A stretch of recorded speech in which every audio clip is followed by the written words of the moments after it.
Hi friends, Kerala PSC പരീക്ഷകളിൽ ചരിത്രത്തിന് നമ്മൾ കഴിഞ്ഞ ക്ലാസ്സിൽ ആറ്റിങ്ങൽ കലാപം പഠിച്ചു.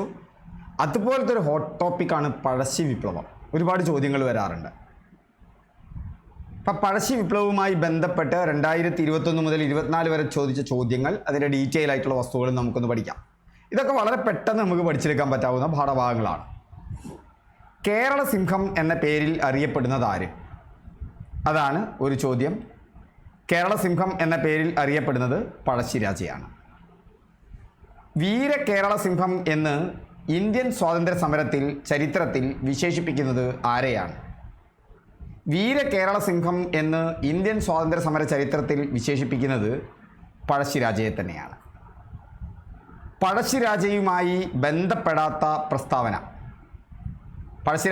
ബന്ധപ്പെടാത്ത പ്രസ്താവനയാണ് മലബാർ പ്രദേശത്ത് ശക്തമായ പ്രക്ഷോഭം സംഘടിപ്പിച്ചു, ബ്രിട്ടീഷുകാരുടെ നികുതി നയത്തെ അനുകൂലിച്ചു, ഒളിപ്പോരിൽ പ്രഗത്ഭനായിരുന്നു, ബ്രിട്ടീഷ് അധികാരികളെ വെല്ലുവിളിച്ചു. മലബാർ പ്രദേശത്തായിരുന്നു പഴശ്ശിരാജയുടെ പ്രവർത്തനം മുഴുവൻ.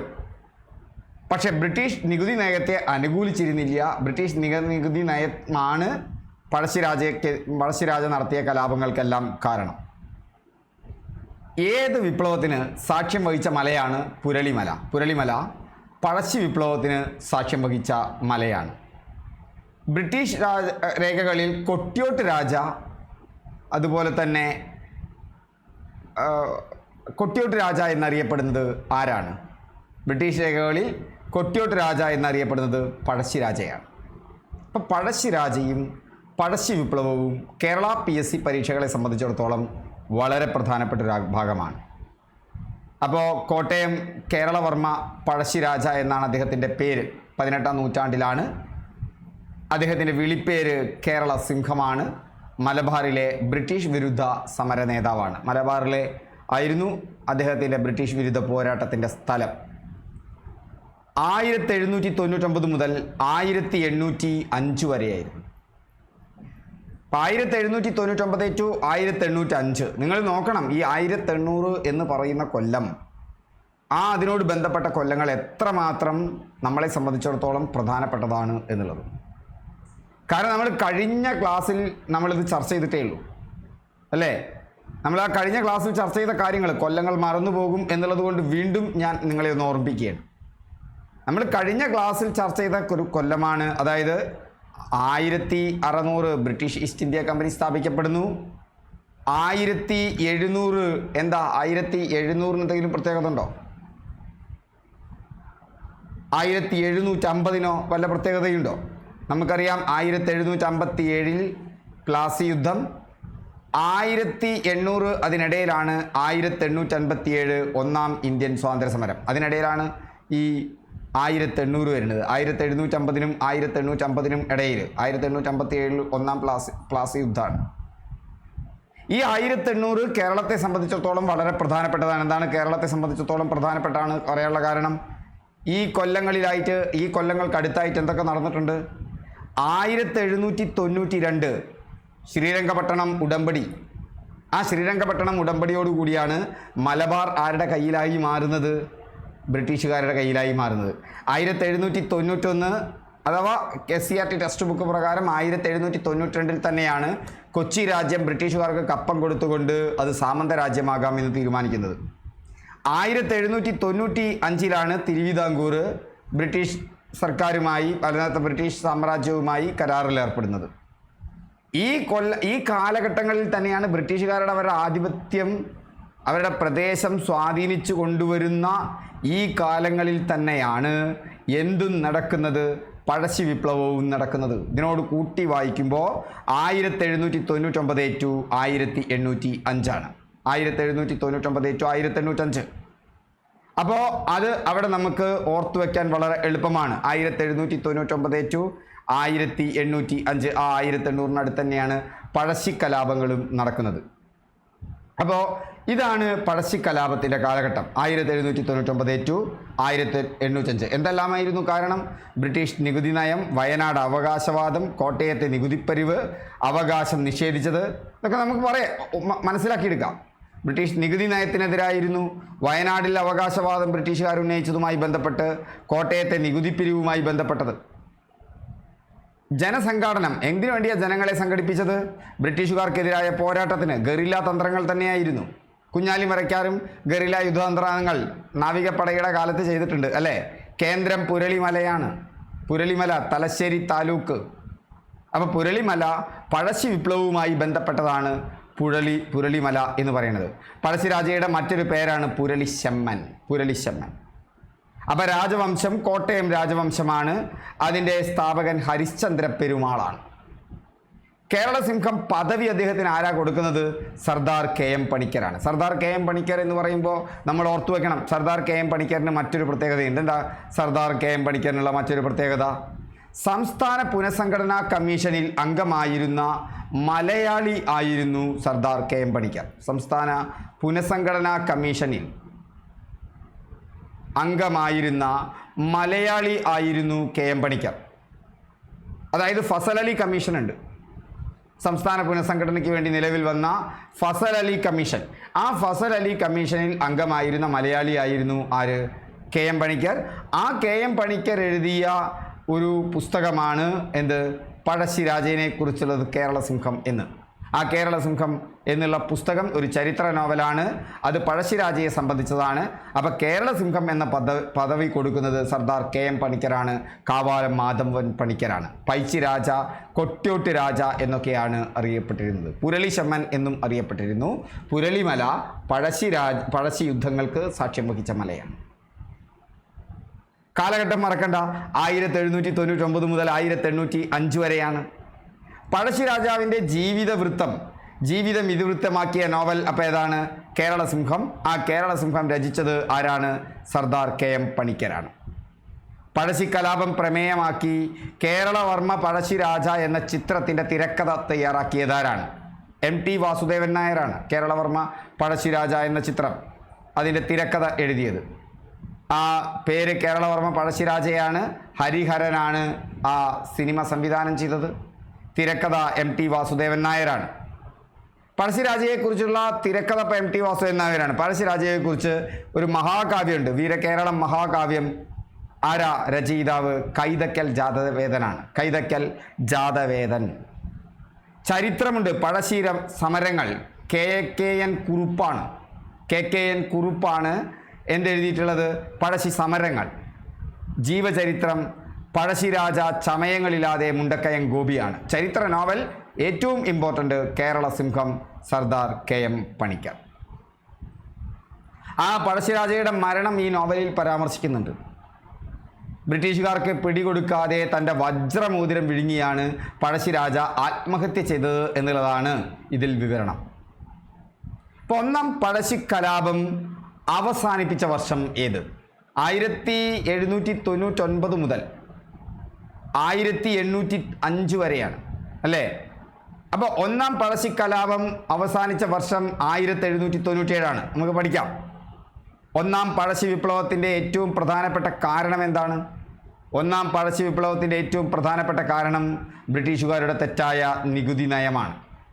ഒന്നാം പഴശ്ശി വിപ്ലവം 1793 മുതൽ 1797 വരെയായിരുന്നു. 1799 മുതൽ 1805 വരെയായിരുന്നു രണ്ടാം പഴശ്ശി വിപ്ലവത്തിൻ്റെ കാലഘട്ടം. അപ്പോൾ ഒന്നാം പഴശ്ശി വിപ്ലവത്തിൻ്റെ കാലഘട്ടം 1793 മുതൽ 1797 വരെയായിരുന്നു. അപ്പോൾ 1792 നമുക്കറിയാം, 1772 എന്താണ്? ശ്രീരംഗപട്ടണം ഉടമ്പടി. 1793 തന്നെയാണ് പഴശ്ശിരാജ ബ്രിട്ടീഷുകാർക്കെതിരെയുള്ള സമരം തുടങ്ങുന്നത്. ബ്രിട്ടീഷുകാരുടെ തെറ്റായ നികുതി നയം. ശ്രീരംഗപട്ടണം സന്ധിക്ക് ശേഷം നികുതി ഭരിക്കാനുള്ള അധികാരം കമ്പനി കുറുമ്പനാട്ടെ വീരവർമ്മയ്ക്ക് നൽകിയത്. പഴശ്ശിരാജാവിൻ്റെ അമ്മാവനായ കുറുമ്പനാട്ടെ വീരവർമ്മയ്ക്ക് നൽകി ശ്രീരംഗപട്ടണം ഉടമ്പടിക്ക് ശേഷം. അപ്പോൾ നോക്കൂ, ശ്രീരംഗപട്ടണം ഉടമ്പടി 1792 ആ ശ്രീരംഗപട്ടണം ഉടമ്പടിക്ക് ശേഷമാണ് സന്ധിക്ക് ശേഷം നികുതി പിരിക്കാനുള്ള അധികാരം കമ്പനി കുറുമ്പനാട്ടിനെ വീരവർമ്മയ്ക്ക് നൽകിയത്. അദ്ദേഹത്തെ പ്രകോപിപ്പിക്കുന്നു. 1793 മുതൽ 1797 വരെയുള്ള കാലഘട്ടത്തിൽ ഒന്നാം പഴശ്ശി വിപ്ലവം നടക്കുന്നു. നായർ സമുദായവും മാപ്പിളമാരും ഗോത്രജനതയും പഴശ്ശിരാജയോടൊപ്പം ഈ കാലഘട്ടത്തിൽ നിന്നവരാണ്. മൈസൂർ നാട്ടുരാജ്യത്തിൻ്റെ സഹായത്തോടെ ഇംഗ്ലീഷുകാരെ വയനാട്ടിൽ നിന്ന് പുറത്താക്കുക എന്നാണ്, വട്ടത്തൊപ്പിക്കാരെ പുറത്താക്കുക എന്നതായിരുന്നു ഇതിൻ്റെ മുദ്രാവാക്യം. ഇതിൻ്റെ മുദ്രാവാക്യം എന്തായിരുന്നു? വട്ടത്തൊപ്പിക്കാരെ പുറത്താക്കുക, ഇംഗ്ലീഷുകാരെ പുറത്താക്കുക. മൈസൂർ നാട്ടുരാജ്യത്തിൻ്റെ സഹായത്തോടെ, ടിപ്പു സുൽത്താൻ്റെ നാടാണ് മൈസൂർ നാട്ടുരാജ്യം എന്ന് പറയുന്നത്. പ്രധാന എതിരാളികൾ ആരൊക്കെയാണ്? ഗോർഡൻ, ഡോവ്, മേജർ കാമറോൺ. ഗോർഡൻ, ഡോവ്, മേജർ കാമറോൺ ഒക്കെ ആയിരുന്നു അദ്ദേഹത്തിൻ്റെ പ്രധാന എതിരാളികൾ. 1797 മാർച്ച് 18 മേജർ കാമറോണിൻ്റെ നേതൃത്വത്തിലുള്ള ബ്രിട്ടീഷ് സൈന്യത്തെ പഴശ്ശിപ്പട ചുരത്തിൽ വെച്ച് ആക്രമിച്ചു. അങ്ങനെ ചിറക്കൽ രാജാവ് പഴശ്ശിരാജയ്ക്കും ബ്രിട്ടീഷുകാർക്കും ഇടയ്ക്ക് ഇടനിലക്കാരനായി നിന്നുകൊണ്ടാണ് ആ സമരം അവസാനിപ്പിക്കുന്നത്. അപ്പോൾ 1792 മുതൽ 93 മുതൽ 1797 വരെയുള്ള കാലഘട്ടമാണ് ഒന്നാം പഴശ്ശി വിപ്ലവം. രണ്ടാം പഴശ്ശി വിപ്ലവം 1799 മുതൽ 1805 വരെയുള്ള കാലഘട്ടമാണ്. ശ്രീരംഗപട്ടണം ഉടമ്പടിക്ക് ശേഷമാണ് പഴശ്ശി വിപ്ലവം തുടങ്ങുന്നത്. രണ്ടാം പഴശ്ശി വിപ്ലവവുമായി പ്രധാന വസ്തുതകൾ എന്തൊക്കെയാണ്?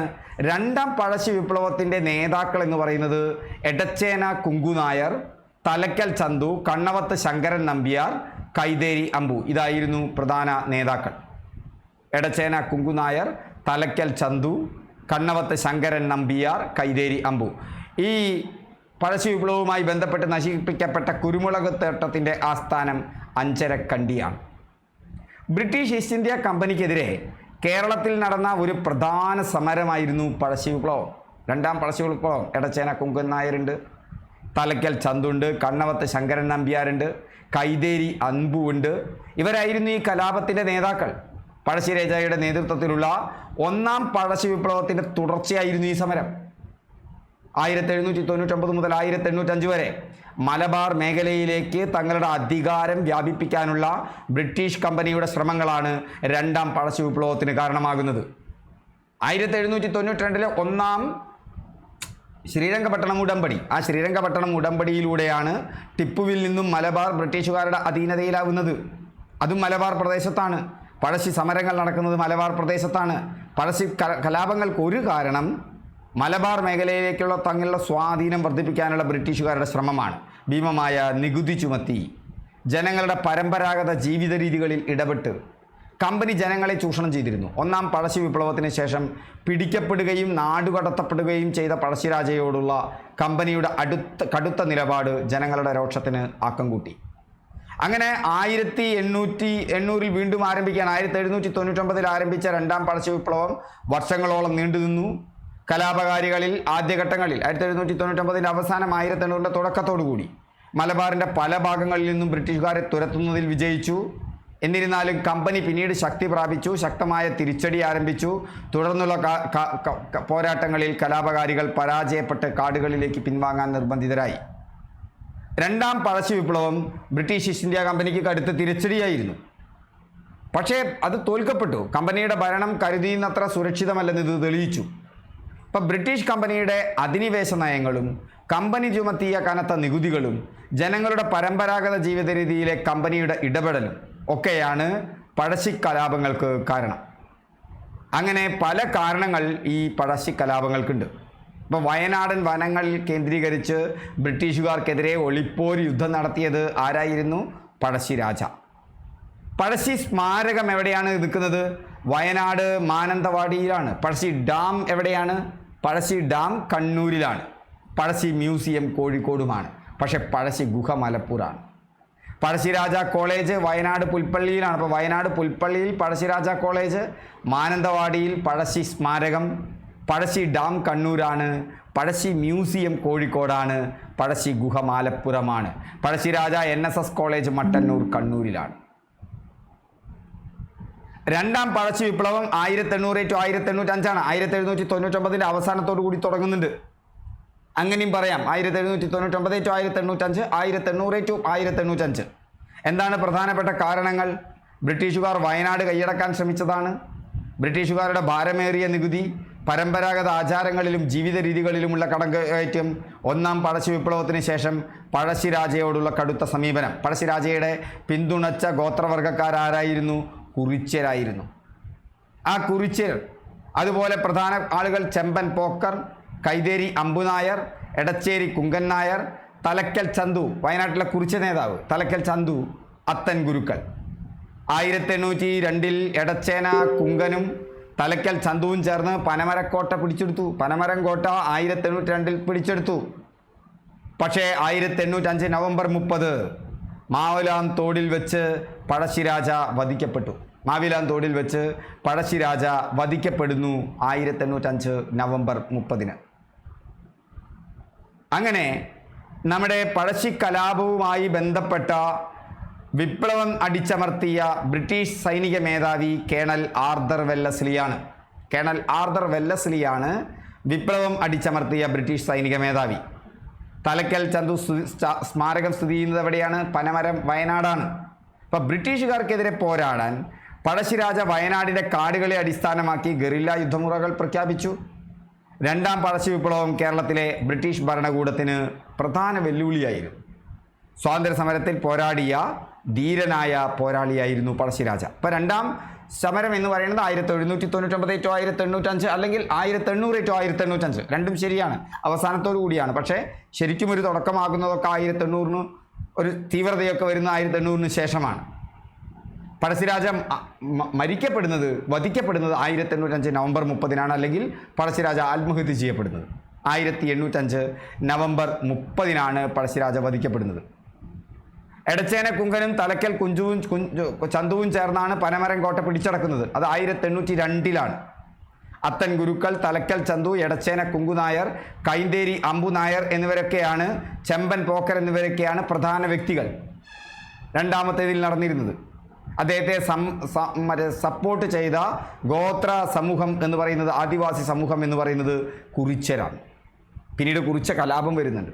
അതിനെക്കുറിച്ച് നമുക്ക് അടുത്ത ക്ലാസ്സിൽ പഠിക്കാം. Okay, thank you. വീണ്ടും നമുക്ക് അടുത്ത ക്ലാസ്സിൽ കാണാം.